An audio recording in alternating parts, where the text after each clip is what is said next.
সহিহ বুখারীর বর্ণনা, সালাসাতুন ফিল গার। বনী ইসরাইলের জামানায় তিনজন লোক সফরে বেরিয়েছে, বানোয়াট ঘটনা না, এটা বুখারীর ঘটনা। সফরে বেরিয়েছে, মরুভূমির মাঝখানে প্রতিমধ্যে প্রচন্ড তুফান আর বৃষ্টি। বৃষ্টি থেকে বাঁচার জন্য এর একটা পাহাড়ের গুহার ভিতরে ঢুকেছে। হঠাৎ থান্ডার, বজ্রপাত, বিজলি, মুষলধারে বৃষ্টি। বৃষ্টির পানিতে পিচ্ছিল হয়ে উপর থেকে বিশাল প্রকাণ্ড একটা পাথরের খণ্ড এসে গুহার মুখের মধ্যে আটকে গিয়েছে।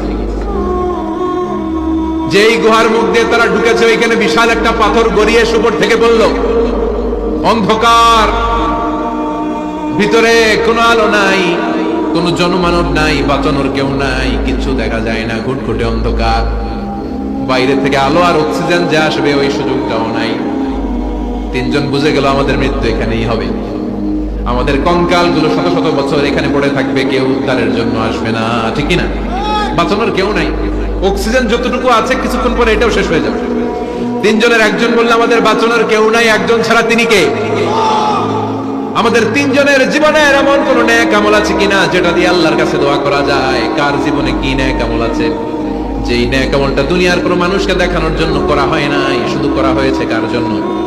এরকম কোন নেক আমল থাকলে দোয়া করা শুরু করো, এছাড়া আমাদের বাঁচার কোনো উপায় নাই।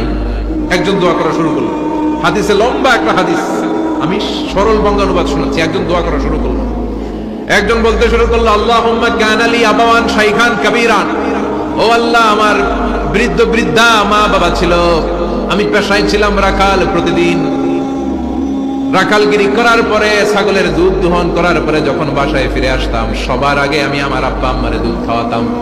আব্বা আম্মাকে দুধ খাওয়ানোর পরে আমার সন্তানদের মুখে, আমার স্ত্রীদের মুখে আমি দুধ তুলে দিতাম। একদিন আমার আসতে দেরি হয়ে গেল, এসে দেখি আব্বা আম্মা ঘুমিয়ে গেছে। দুধের বাটি নিয়ে আমি আব্বা আম্মার মাথার সামনে দাঁড়িয়ে রইলাম। মনে মনে ভাবলাম, আব্বা আম্মা যখন ঘুম থেকে জাগবে, আব্বা আম্মারে আগে আমি দুধ খাওয়াবো, তারপরে ছেলে মেয়েরে খাওয়াবো, স্ত্রীদেরকে খাওয়াবো। দাঁড়িয়ে রইলাম, আমার ছেলে মেয়েরা এসে আমার কাছে বললো, আব্বা খাবার দাও, আমি দেই নাই। ক্ষুধার জ্বালায়, ক্ষুধার যন্ত্রণায় পাগল পড়া হয়ে আমার কলিজার টুকরা ছেলে মেয়েগুলো আমার পায়ের মধ্যে পড়ে কাঁদতে লাগলো, আব্বা একটু দুধ দাও, ক্ষুধা লেগেছে। ও আল্লাহ, আমি দেই নাই। ফজর পর্যন্ত দাঁড়িয়ে রইলাম। ফজরের সময় যখন আব্বা আম্মা ঘুম থেকে উঠলেন, সবার আগে আব্বা আম্মারে দুধ খাওয়ালাম, তারপরে ছেলে মেয়েদের মুখে তুলে দিলাম। ও আল্লাহ, ও আল্লাহ, ওই দিনে সারা রাতটা আমি দাঁড়িয়ে আব্বা আম্মার জন্য যে দাঁড়িয়েছিলাম, দুনিয়ার কাউরে দেখানোর জন্য নয়, শুধু তোমারে খুশি করার জন্য। ওই রাতের ইবাদতটা যদি তোমার কাছে পছন্দ হয়, ফাফাররিজ আন্না মা নাহনু ফি, আজকে যেই বিপদে আমরা আছি, বিপদ থেকে তুমি বাঁচাও। বলার সাথে সাথে 1/3, 1/3 পাথরটা ডান দিকে সরে। সুবহানাল্লাহ পড়বেন না? এবার বাইরে থেকে আলো আসতে শুরু করেছে, অক্সিজেন ঢুকতে শুরু করেছে, তাদের মনের মধ্যে স্বস্তি ফিরে এসেছে। এবার দ্বিতীয় জন দোয়া শুরু করলো, আল্লাহ, আমার এক চাচাতো বোন ছিল, এত সুন্দরী, আমার জীবনে এত সুন্দরী নারী আমি দেখি না, এত সুন্দরী নারী। ওয়া কুনতু উহিব্বুহু বিআশাদ্দি মা ইউহিব্বুর রিজাল আন নিসা, একজন পুরুষ একজন নারীকে যত ভালোবাসতে পারে, আমি ঠিক ততটা ভালোবাসতাম আমার এই সুন্দরী কাজিনকে, চাচাতো বোনকে। কিন্তু আমার মনের কথা আমার চাচাতো বোনরা আমি বোঝাতে পারি নাই। একদিন লজ্জা শরমের মাথা খেয়ে চাচাতো বোনরা আমি বললাম, তোরে আমি বড্ড ভালোবাসি, একান্তে আমি তোরে চাই। চাচাতো বোন বললো, এত এত স্বর্ণ মুদ্রা যেদিন জমাতে পারবা ওই দিন আমারে বাবা।